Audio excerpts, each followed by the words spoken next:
김중희의 10가지 법칙. 기발한 발상과 해학성으로 언제나 우리의 상식을 뛰어넘는 천재성을 유감없이 발휘한 괴짜 친구 파킨슨. 젊은 날에 읽은 그의 파킨슨의 법칙에 반해서 나도 한번 그런 법칙을 만들어 볼 수 없을까 하고 궁리에 궁리를 더하여 몇 가지 법칙을 발표한 적이 있다. 이름하여 김중희의 법칙이라. 우선 제1법칙이다. 그것은 권한과 책임은 반비례한다이다. 권한이 많은 사람은 책임도 큰 것이 상식이다. 그러나 권한이 많은 높은 자리에 올라갈수록 책임은 별로 지지 않는 것이 세상 이치인 것 같다는 얘기다.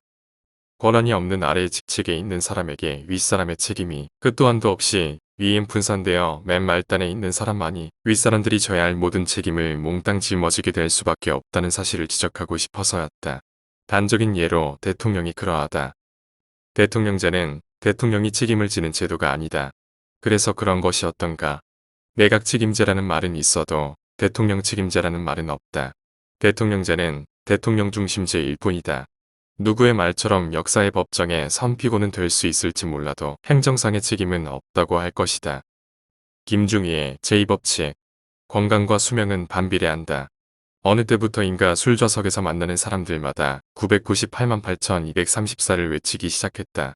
99세까지 팔팔하게 살다가 2에서 3일만 앓다가 죽었으면 좋겠다는 소망에서다.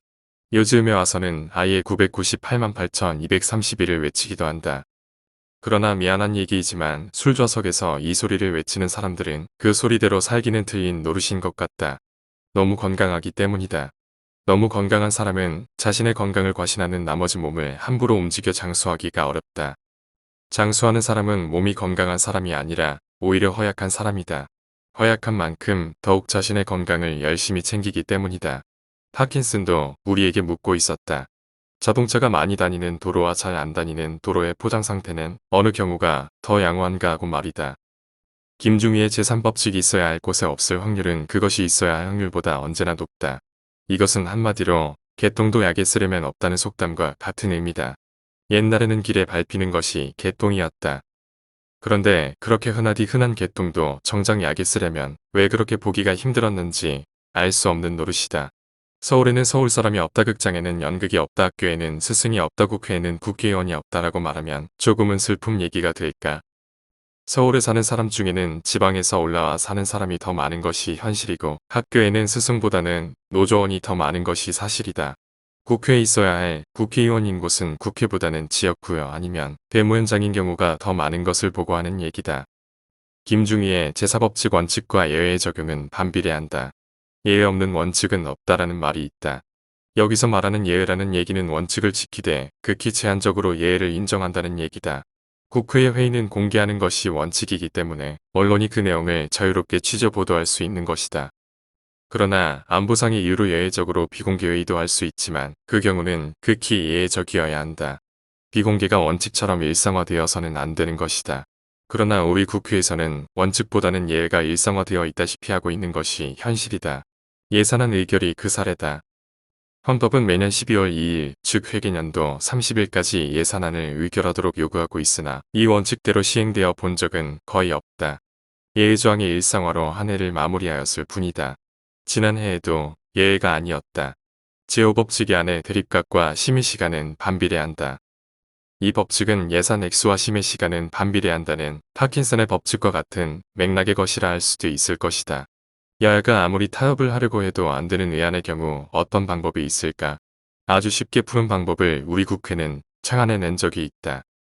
몇 대 국회의원과 사회적 논의기구라는 이름의 해결사를 만들어 이들에게 논의하도록 한 다음 그 결과를 국회에서 표결 처리한다는 여야 간의 협상 결과를 보고 필자가 생각해낸 또 하나의 법칙이다.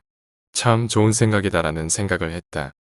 여야 총무들 간에 협상하기 어려운 의제가 많아지거나 상임위원회에서 여야 의원들끼리 타협하기가 어려운 법안은 언제나 사회적 논의기구를 만들어 그로 하여금 심의하도록 위임하고 국회의원 본인들은 외우나 즐기면 되니까 말이다. 당시에 바로 그렇게 했었다. 외유에서 돌아와 일사천리로 의결했던 것이다. 제6법칙, 정치구호와 정책은 역방향이다. 우리나라에서는 역대 정부마다 문민정부네, 국민의 정부네, 참여정부네 하면서 간판 달기를 즐긴다. 그런데 이런 간판 단집을 가만히 들여다보면 참으로 이상한 생각이 든다. 결국 소속에 칼이 없는 것처럼 문민정부의 문민이라 이름 지을 국민은 없었고 붕어빵이 모양만 붕어인 것처럼 국민의 정부에 정작 국민은 보이지 않았다. 참여정부나 더불어 민주당 또한 역대 어느 정부보다도 코드 인사로 인해 국민이 골고루 참여하지 못하는 정부도 썼다는 생각이 들면서 이런 법칙이 가능하지 않을까 해서 만든 법칙이다. 각 정당의 간판을 보면 이 법칙의 내용은 더욱 선명해진다. 이승만 대통령 시절의 자유당.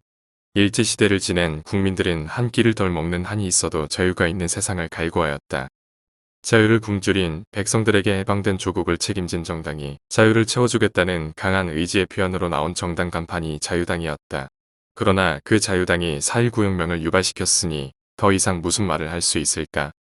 박정희 대통령 시절의 민주공화당은 또 어떤가?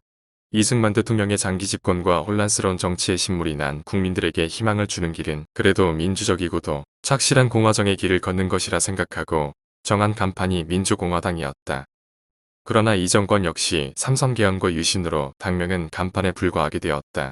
전두환 대통령 시절의 민주정의당은 민주정의라는 간판은 당 강령의 활자로만 존재할 뿐이었고 실제는 민주도 정의도 없었다. 우여곡절 끝에 집권한 김영삼 대통령은 당명을 신한국당이라 했다.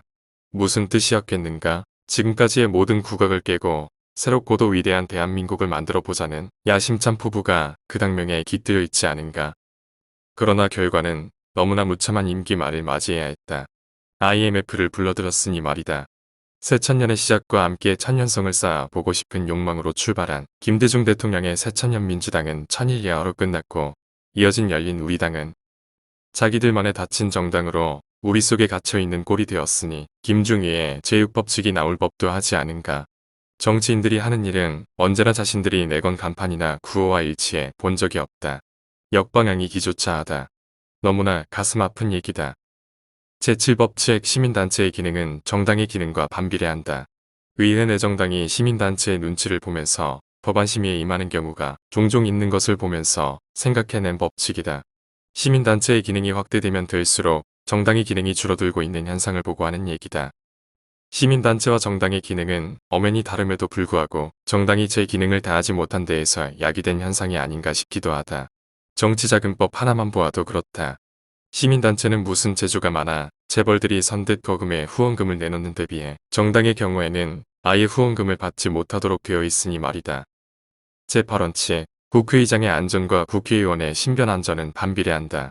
어느 해 국회에서 어느 여성 국회의원이 민원인에 의해 폭행을 당하는 사태가 벌어진 것을 보고 생각한 법칙이다. 당시 국회의장은 자신의 안전을 위해 피신해 있었다던가.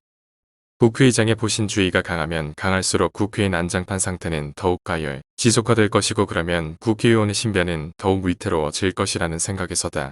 국회 내 폭력으로 국회의원의 팔이 부러지거나 말거나 눈알이 찔리는 아픔을 당하거나 말거나 국회의장이 책임질 일은 없기 때문이다. 과연 그래도 괜찮은 것인가?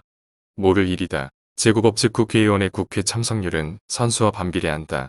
국회를 움직이는 핵심 세력은 누구인가? 정당의 간부들인 중진 의원들이다.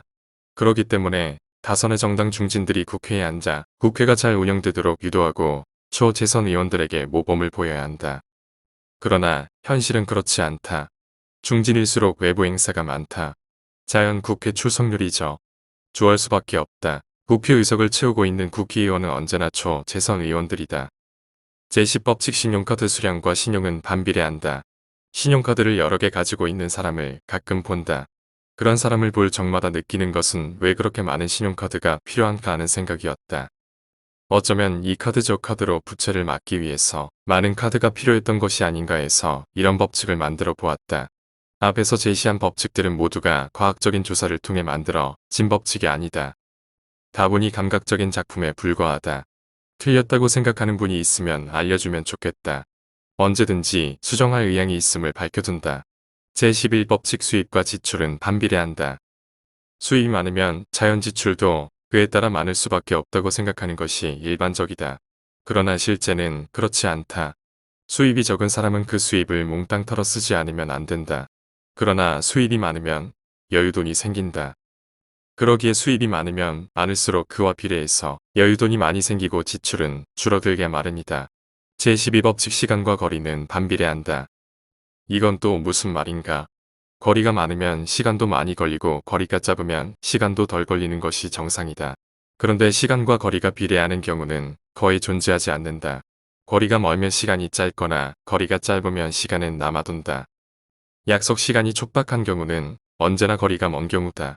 차를 타고 가다가도 왜 그렇게 시간이 빨리 가는지 아니면 왜 그렇게 거리가 먼지 조바심이 든다. 그래서 시간과 거리는 반비례한다고 본 것이다. 제13법칙 참여율과 민주성은 반비례한다. 대체적으로 국민 참여율이 높으면 민주성이 높다고 생각하는 것이 일반적이다. 선거에서 투표율이 높은 경우는 분명히 민주성이 높은 경우라고 말할 수 있다. 그러나 격렬한 반정부 시위에도 일반론적으로 말할 수 있을까? 그건 그렇지 않을 것이다. 시위대가 넘쳐나는 과격 시위의 경우에는 오히려 그 참여율과 민주성은 반비례하는 것이 정상일 것이다. 제14법칙 세율과 징수액은 반비례한다. 세율이 높아지면 징수액도 많아져야 하는데 왜 반비례한다고 했을까? 얘기는 간단하다. 장사하는 사람이나 사업가는 세율이 높으면 높은 세율을 회피하거나 절세 대책을 세운다. 집값이 오르면 사람들이 집을 사지 않는 이치와 같다. 세금 때문에 장사할 수 없다고 투덜댈 정도면 세금을 거둘 수 없을 정도가 될 것이다. 상인들은 폐업을 하거나 해외로 회사를 옮기거나 할 것이기 때문이다. 그래서 재정학자들은 세율이 낮으면 낮을수록 징수액은 오히려 많아진다고 말한다. 김중희 전 환경부 장관